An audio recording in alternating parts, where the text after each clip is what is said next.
शिम्र शिम्र को भी तो मौला हुसैन ने देखा, रसूल ने भी तो कईयों को देखा।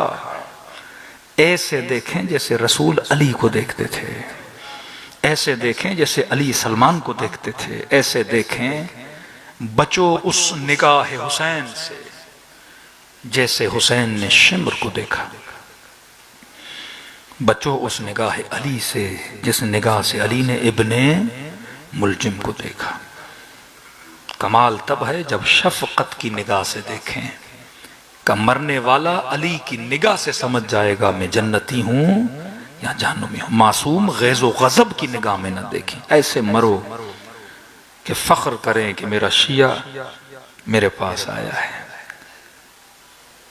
सईद के बदन पे 17 तीर लगे, 90 साल का बूढ़ा नमाज बचाते बचाते 17 तीर खाए का जब बदन से खून बहने लगा, हाथों में रशा आया, कांपने लगे। मुड़ के देखा कि अभी भी इमाम हुसैन की नमाज बाकी है। कहते दोनों हाथ कमर पे रखे और कहा कि आए बदन मुझे इतनी मोहलत दे कि मेरे हुसैन की नमाज खत्म हो जाए। मैं नहीं चाहता कि एक भी तीर मेरे मौला के बदन पे पेवस्त हो। कहते जब मौला कुऊद में तशहुद में आए तो सईद जमीन करबला पे गिरने लगा। असहाब कहते हैं इतनी तेजी से हमने मौला हुसैन को चंद ही लोगों के जनाजे पे जाते हुए देखा है। उनमें से एक सईद है का तशहुद पढ़ा और जल्दी उठे कि सईद का बदन खाक पे न गिरे। मौला ने अपनी गोद में लिया। अब बताइए 80 साल 90 साल जिंदगी इताअत में, बदन पे तीर खाए, कुर्बानी मौला हुसैन के लिए, नमाज इमामत को बचाया। अब इस बंदे को तो सुकून से दुनिया से जाना चाहिए ना, रूह परवाज कर जाए ना। लेकिन लिखने वाले लिखते हैं तड़प रहा था, कुछ कहना चाहता था मौला को, और मौला बार बार कह रहे थे सईद वफा की हद कर दी, सुकून से चला जा, रूह बदन से निकल जाए। लेकिन कहता नहीं मौला कुछ कहना चाहता हूं। कहते हैं कांपते हुए हाँफते हुए होंठों से 2 लफ्ज जारी हुए, और लफ्ज ये थे मौला अर्रज़ैत, क्या मुझसे राजी हो गए। अजब सी मुस्कुराहट आई हुसैन के चेहरे पे, क्या सईद में भी राजी, मेरी अम्मा जहरा भी राजी। बस जिंदगी ऐसे गुजारो कि इमाम राजी हों। और वो ये तब गुजरेगी जब अपनी गलतियों को हम क्या करेंगे, अभी जो हम गलत कर रहे हैं इसको आप सही करो। अल्लाह वक्त देता है, अल्लाह मोहलत देता है। सही डिसीजन, आकिलाना डिसीजन जब इंसान जिंदगी में लेता है तो दुनिया भी कामयाब, आखिरत भी कामयाब। फरमाया खुलूस दिल से मेरे जद को सलाम करो, खुदा तुझे सवाब ज़ियारत हुसैन अता करेगा। पूछा मौला इतनी ताकीद क्यों है सलाम की। अर्ज की क्योंकि आशूरा के दिन मेरा बाबा हुसैन तरस गया था कि कोई आए सलाम करे। कहते थे ये बागी है, इसे सलाम न करो। बीबी सैयदा कहती थी अली मैंने सुना है लोग तुझे सलाम नहीं करते। कि नबी की बेटी मैं सलाम करता हूं, अली को कोई जवाब नहीं देता। तभी ज़ियारत आशूरा में 100 सलाम। जिंदगी में कम से कम डेली 50 आयतें कुरान की, या ज़ियारत आशूरा या वारिसा, यानी जिक्र कुरान और जिक्र अहले बैत जो बंदा डेली करता है, खुदा उसके वजूद में क्या लाता है, नूर लाता है।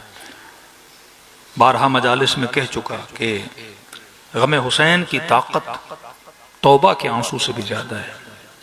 तौबा का आंसू गुनाह मिटाता है। उस्ताद अखलास से हमने पूछा, हमने कहा तौबा का आंसू भी गुनाह मिटाए, गम हुसैन मौला का आंसू भी गुनाह मिटाए, तो दोनों में फर्क क्या हुआ। का बेटा देख जब कपड़े नजिस हो जाते हैं इनको पानी में धोओगे तो क्या हो जाएंगे, पाक हो जाएंगे। ये काम है तौबा के आंसू का।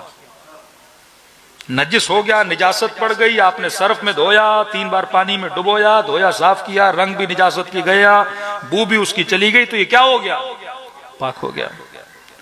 लेकिन कहा कि मेरे लाल कभी कभी कपड़ों पे दाग लग जाते हैं, धो लेते हो पाक हो जाते हैं, दाग नहीं जाते। चाय गिर गई, रंग गिर गया। का गमे हुसैन का आंसू दागों को मिटाता है। ये नहीं कि बंदा तौबा न करे सिर्फ रोए। गम हुसैन का आंसू अपर ग्रेड है।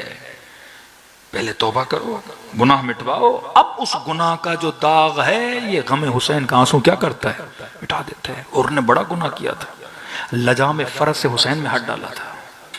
जब आया ना इमाम के पास, मौला ने सीने से लगा, और मैंने माफ किया, रोए जाए, और मैंने माफ किया, रोए जाए, और जन्नत की बिशारत दे रहा हूं, रोए जाए। का रो क्यों रहे हो?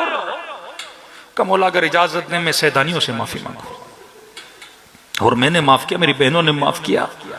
का मौला जानता हूं सिजियतुकुमुल करम, ये पूरा खानदान करम का खानदान है, और जब जानते हो फिर क्यों कह रहे हो माफी मांगू? कहते मौला जब रास्ता रोका था मुझे अमारियों से कुछ बीबियों के रोने की आवाजें आ रही, सुकून नहीं मिल रहा मौला। फिर इजाजत मिली, इसने जाके माफी मांगी। तो ये जो दाग है ना, कितना बड़ा दाग था हुर पे। सारा पानी हुसैन ने पिला दिया, सकीना प्यासी रही, अपने मशकीज़े खाली कर दी यजीदियों के लश्कर के लिए। कुड़ता था हुर अंदर से। जब शब आशूर इसकी बेटी खेमे में और कहने लगी बाबा एक गिलास पानी का दो, मशकीज़ा दो, बेटी पी लो। बाबा मुझे अपने लिए नहीं चाहिए, मैं सामने वाले खेमों से आ रही हूं, वहां पे बच्चियां प्यासी हैं। पिछले जमाने में मटकों के अतराफ में कपड़ा लगाया जाता था ताकि पानी क्या रहे, ठंडा रहे। तो बाबा गई हूं खेमों में, मटकों में पानी नहीं है, उसके अतराफ में जो कपड़ा लगा है वो थोड़ा गीला है, बच्चियां अपना सीना उस कपड़े पे रख रही हैं ताकि थोड़ी प्यास का एहसास कम हो जाए।